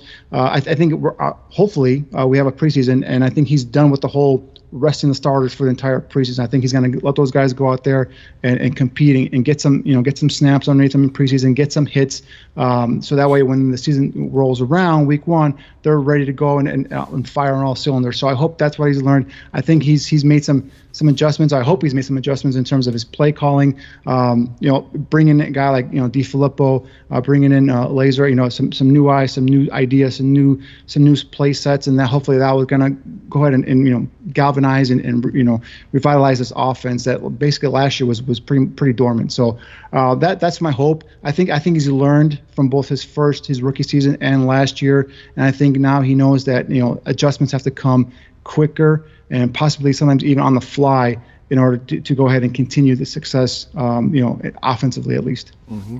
Yeah, you mentioned Coach DiFilippo, and my hope is that this guy is exactly what Mitchell Trubisky needs to improve those mechanics. I've been saying it for the last couple of years that, why is Mitchell still having these mechanical issues? And so you have to kind of look at Dave Ragone, and I know Mitch loves Ragone. They've got this great familiarity with each other and how they work. They're friends and stuff. But man, oh man, if Mitch continues to have these issues with his footwork and accuracy issues, bringing in Flip should have, or any other quarterback coach should have been done earlier to help him correct those problems.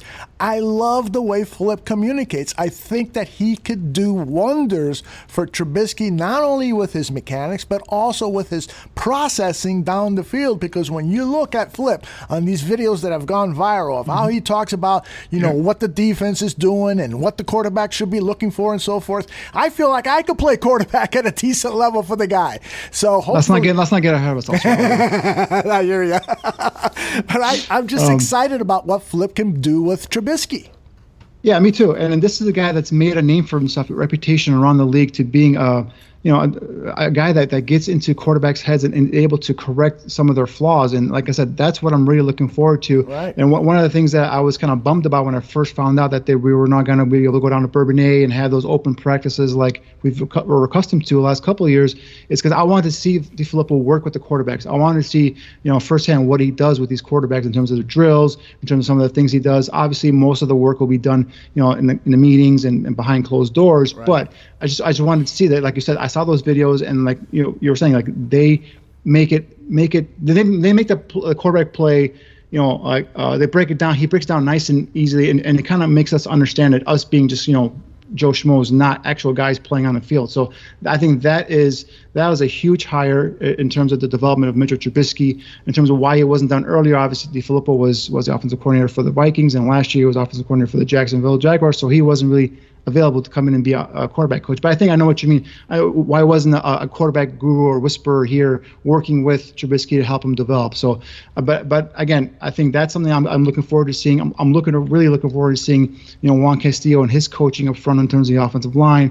So I think those things all play hand in hand. I think the Bears are relying a lot on that as well. Yep. The improvement at the quarterback, whether it's Trubisky just getting better because of the coaching from DiFilippo, or if it's just Nick Foles picking up where he left off with the Eagles, but also the offensive line hopefully opening up some holes for the running game. So now you have a balanced, passing and rushing attack. You have a balanced offense. All you have to do in this with this defense, all you have to do is put up about 17, 21 points, and you're going to win most of the time. So as long as that's working, that's progressing, that's getting better. As we get towards the tail end of the season, if you notice on my last 4 or 5 games, I had them going 4-1 because that's where I figured, whoever's running the offense, whether it's Mitch, whether it's Nick Foles, that's where this team's going to start rolling and hopefully heading into the playoffs on a positive note. Hey, a lot of people that follow Bears Barroom know exactly how Draft Dr. Phil feels about this offensive line, and in particular, the guy who plays left tackle. What is your opinion about not just the left tackle, but the talent level at the offensive line? Do you think that it needs improvement, or do you think that just Castillo coming in and providing better coaching can get the most out of these guys and the most being sufficient to get good quarterback play and enhance the running attack?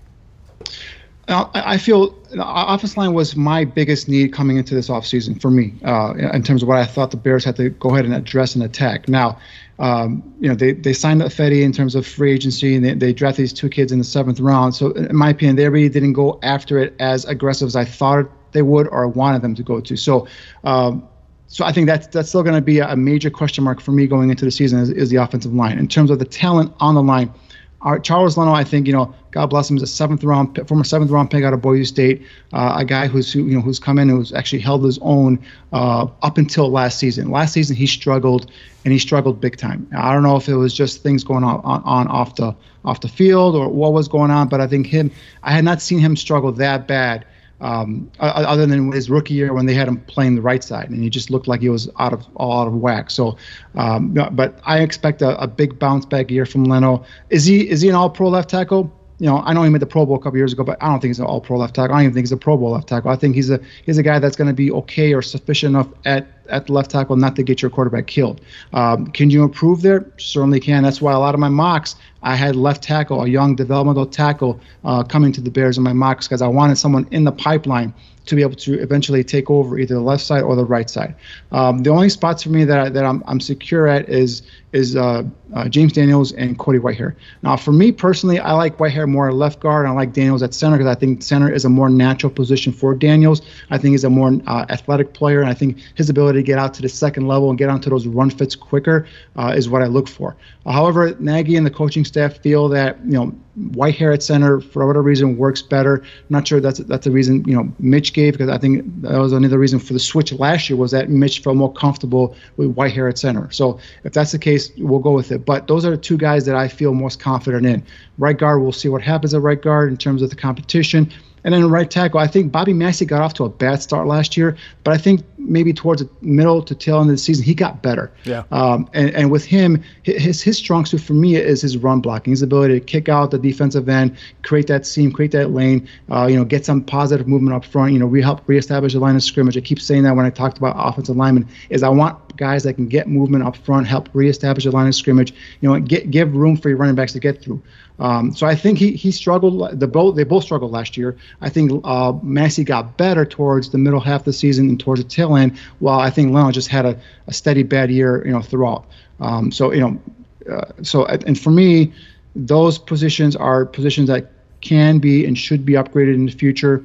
Interior, I think we should be okay as long as we settle on a right guard. I think the interior of the offensive line should be okay. My biggest question marks are going to be those tackles. Yeah, and I'm totally with you on Whitehair being at left guard and Daniels at center, but I think that the move was made because of the communication issues that Daniels had. He wasn't properly communicating assignments, and in fact, sometimes the tackles, according to one report that I read, the offensive tackles couldn't even hear some of the signals that Daniels was making, and it appeared to be because of his lack of confidence, and he just was kind of mumbling some of the signals out there. So clearly the guy, just needs some more grooming. That center position is truly the most important position on the offensive line because of the responsibilities that they hold, and Cody had the experience of making those calls at the line of scrimmage. Daniels did not and suffered early on with that added responsibility. So I think eventually Daniels is going to be an NFL center, but I would not complain at all if he continues at left guard and Whitehair assumes those responsibilities. Yeah, I wouldn't complain either. I just think his natural position is at center. But I think in terms of also Whitehair at center, his snaps scare me.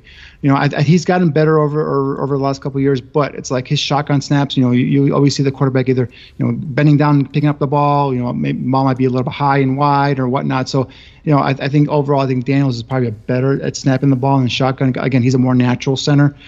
So I think that's why eventually I would like to see Daniels move back.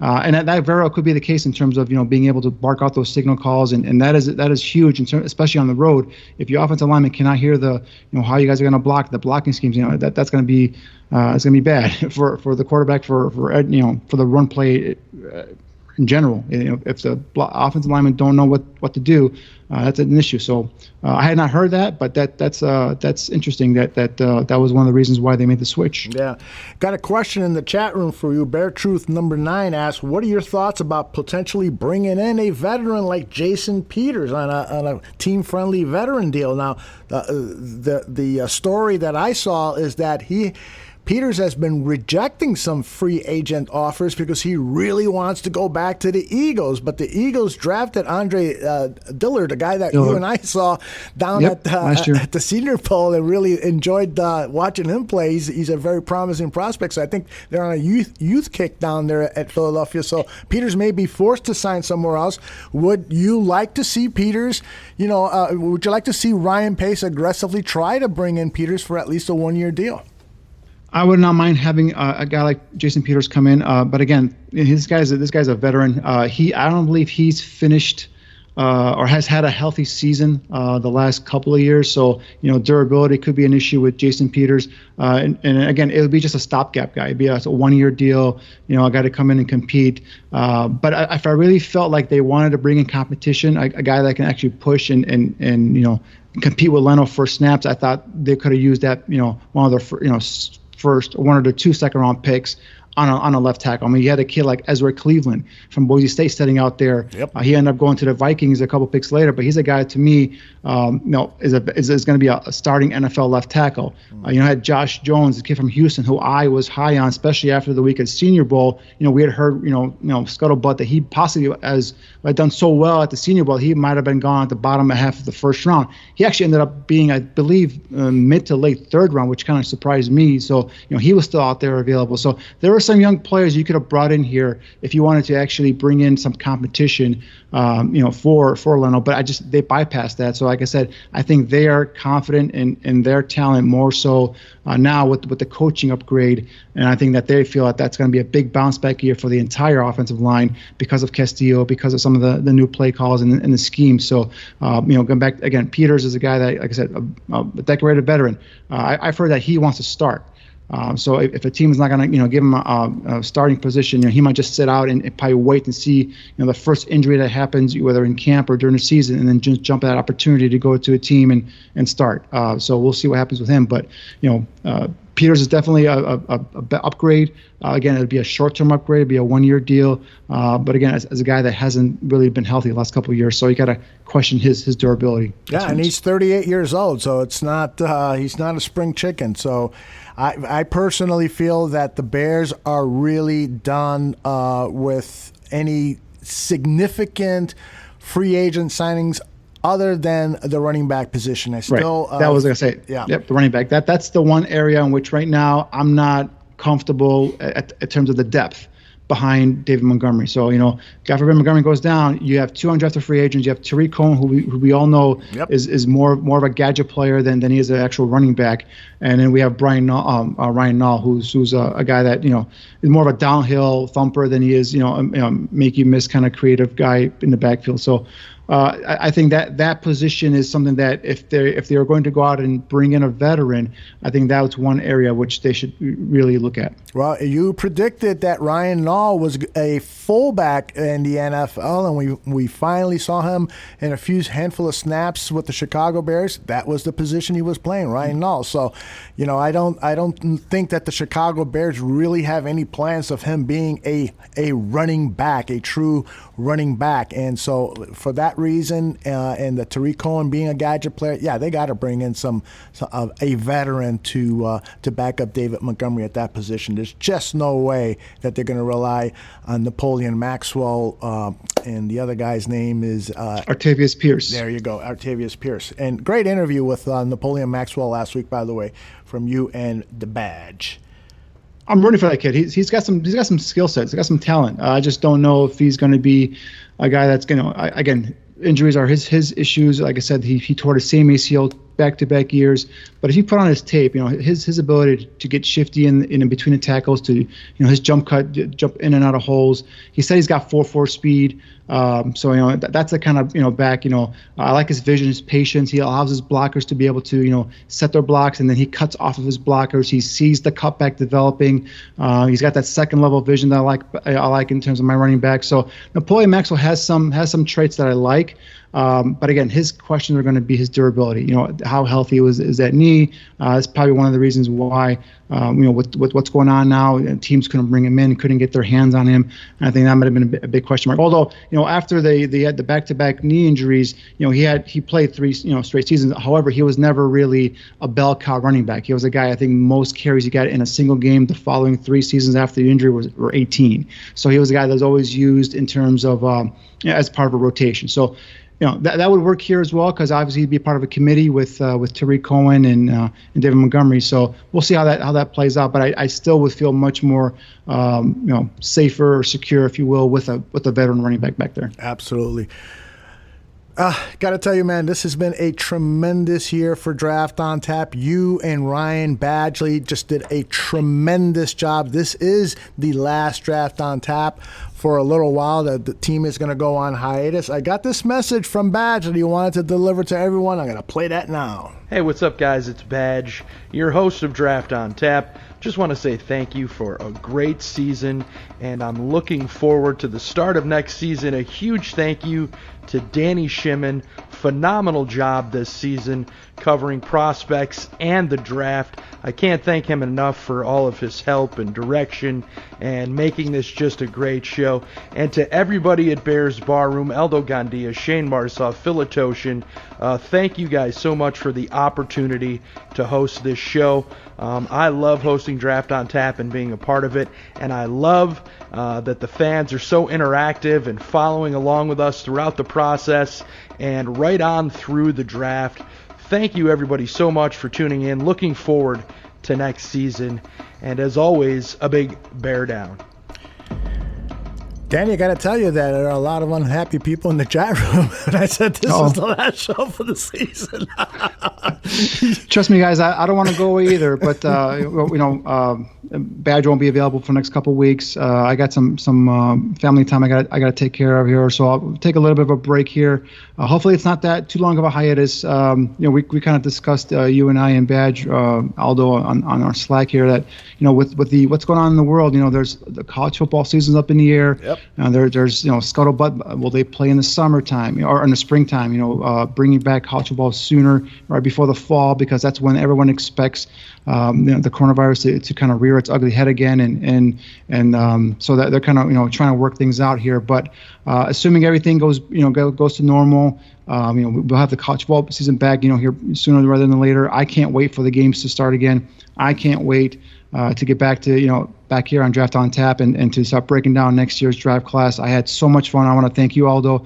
Thank the Bears Barroom Brotherhood that I have here. My co-host Brian Badgley was awesome. He stepped up big time this season. This is our first season with a Draft on Tap show, and I think as the season went on, me and Badge both got more comfortable with each other. I think our chemistry is unbelievable right now. So definitely looking forward to coming back next year. Thank you to the listeners. Thank you to the participation. Giving me names of guys for Scouts Corner to go ahead and scout for you. If there's any other ideas or segments you guys want us to bring in, our suggestion box is open. Just send them directly to Aldo. We'll have him go through it, and if there's anything that you think that we could do to make Draft on Tap even more informative, even better next season, by all means, let us know. But again, just a big thank you to Aldo, to the Barroom guys, to Badge, to all our listeners, to everyone who participated in this season. It was one heck of a inaugural season. We had awesome guests. Thank you to all of our guests, from Greg Gabriel, Russ Land, Jordan Reed, Matt Lowe. The names go on and on and on. We had a tremendous guest list for season. So hopefully we'll come back better next season and continue to give you some information and start breaking down some of the 2021 prospects.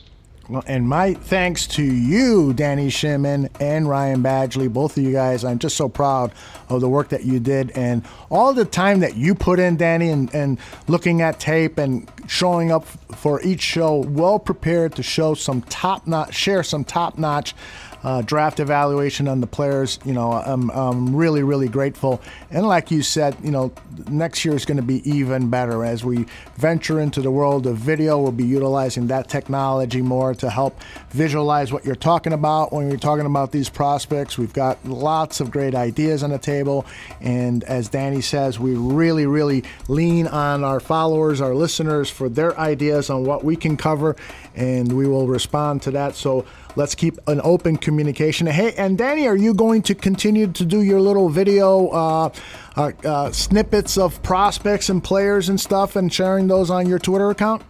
Yeah, I will. So what I'll be doing is, like I said, I'll take a couple weeks off, and then I'm going to start digging into the 2021 tapes, and I have a feeling quarterback is going to be a popular position with a lot of our fans coming into next year's draft. So I'm gonna that's the first position group I'm going to tackle is the quarterback, and we'll put some things out there. If there's any position group you guys want to know about, if there's a player or prospect for the next year's draft, again, I start off with my seniors first. So as long as it's senior, I'll give you some tape right away on them or some feedback. Then I as the season goes on, I start breaking down into the underclassmen. But feel free.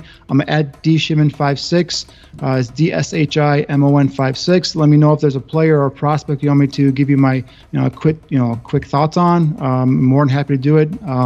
I'll be, like I said, I'll be taking some time off, maybe about 2 weeks or so. But then back then, when I come back, I'll be hitting the tape again and except breaking down the 2021 prospects. I can't believe it's already talking about 2021 prospects. Unbelievable. And this is the place where you can get Danny's expertise. And Danny, we'll have you on 100 Proof in an upcoming show, so you and Draft Dr. Phil can go through one of your famous debates on prospects and stuff, and we'll get to see your lovely face.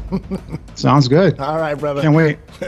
All right, and just to let you know that we are back on the air tomorrow night, Friday night, 8 p.m. Central. It is Johnny Santucci, and I have a stream, so make sure you join Tooch and the gang. They'll let you know what to watch on Netflix while we're quarantined, and then on Monday we're back with Fat Mike, the Chicago Sports Show. So we've got a lot of stuff in the hopper. I ran out of music. Let me play it again here and tell you all that. Remember, if you drink, please do not drive, and always bear down. Bear down.